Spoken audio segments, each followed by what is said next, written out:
it does seem hard to trust ourselves when we're in the unknown. When I say this, I mean when we enter new settings where maybe we don't have the credibility, like you said, we're in the early phase of our professional side or even our educational side, it's so hard to actually believe in ourselves when we haven't got the background to show it, the resume to show it, let's say. How can I build trust in myself, belief in myself that I can actually every day step onto that field, give 100%? Yeah, that's an interesting one, Rishi, because for me, I feel like there's always going to be external influences that forge doubt as to why you should be there.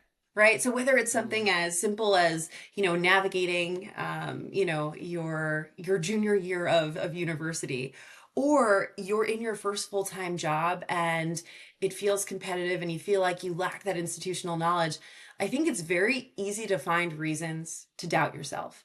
And this concept of, you brought it up, like maybe I don't have enough experience.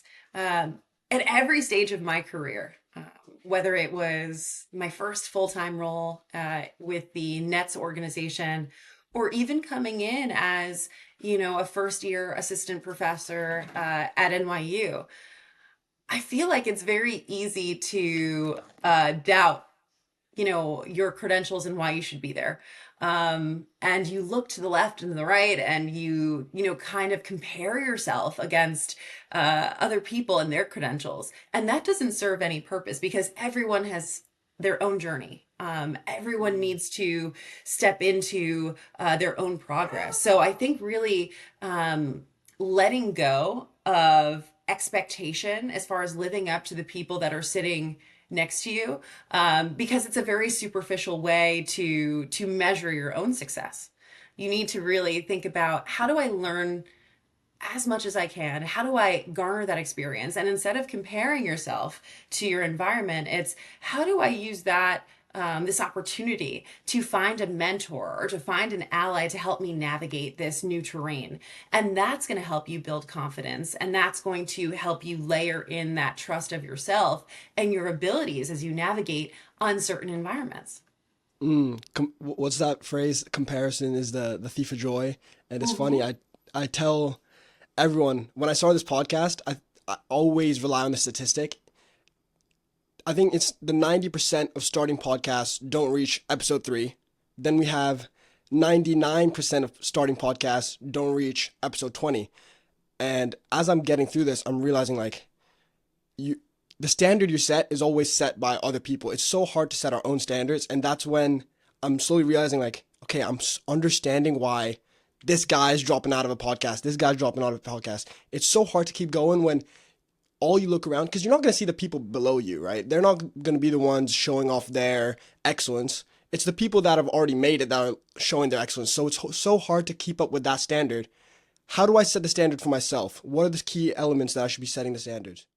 Yeah, this is a really great question. I think we can, relate it to this example of, you're starting a podcast, you're establishing your voice, you're garnering support in the way of getting guests to come on. And I've got to tell you, to me, you've already done exactly what you needed to do, which is like, you're betting on yourself and your contributions that your voice could bring to the world, quite honestly.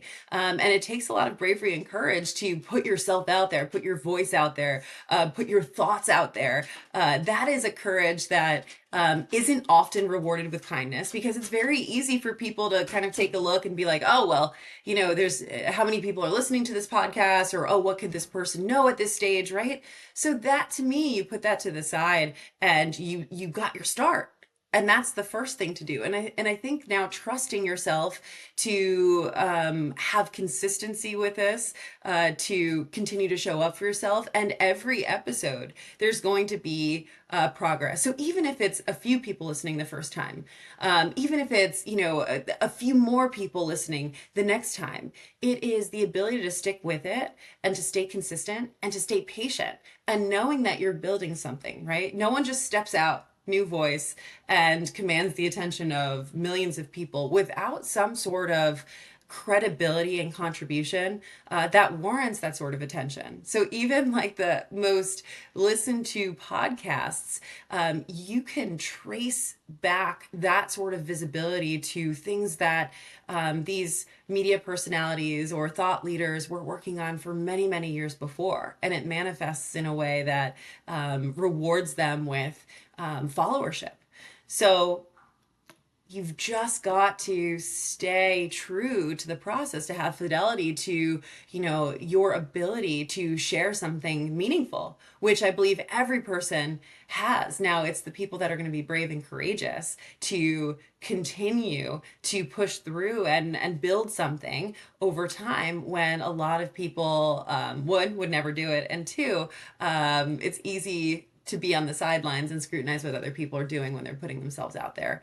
So I would just say continue to have that confidence and that consistency to execute something that comes from here and really comes from here, because it goes back to the courage to share your voice and to share your thoughts. Yes, people, if you enjoyed that clip, remember to subscribe and like the clip, and you can check out the full episode right here. Yep, it's right here. Just press it. Just tap it. It's right there.